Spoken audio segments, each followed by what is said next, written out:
Ассаламу алейкум, жамаат. Мынау голосовой деп такси группаларга жөнөтүп коюңуздар, бирөөгө пайдасы тийип калар. Мынау Москвада иштеген таксилер рейд жүрүп атыптыр. Обычный эле гражданский формада сотрудниктер такси заказ кылып пассажир катары чыгат экен. Анан таксиге отургандан кийин бүт документация боюнча суроолор берет экен. Документация боюнча суроолор берип, мисалы үчүн техосмотрду кантип өткөнсүң, муларды кантип өткөзсө болот, менде такси болуп иштейин деп аттым эле, айтып койбойсуңбу?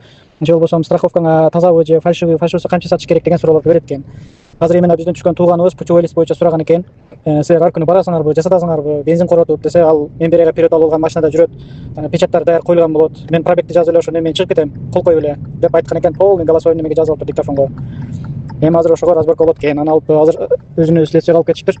Немесиге таксопаркка, ошол путевой лист жасаган таксопаркка чара көрөбүз. Баардыгын ошо виновныйларды камайбыз дегендей сөз кылышыптыр. Пока точно неизвестно.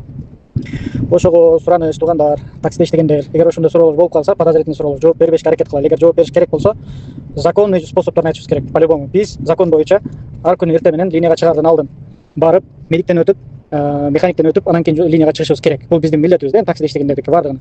Ошого сурап калса, мен медиктен өтөмүн, мен механиктен өтөмүн, бар жок менде законный, меники таза деп туруп ошентип жооп беришибиз керек. Ошондо эчтеке деше албайт. Оф, бля!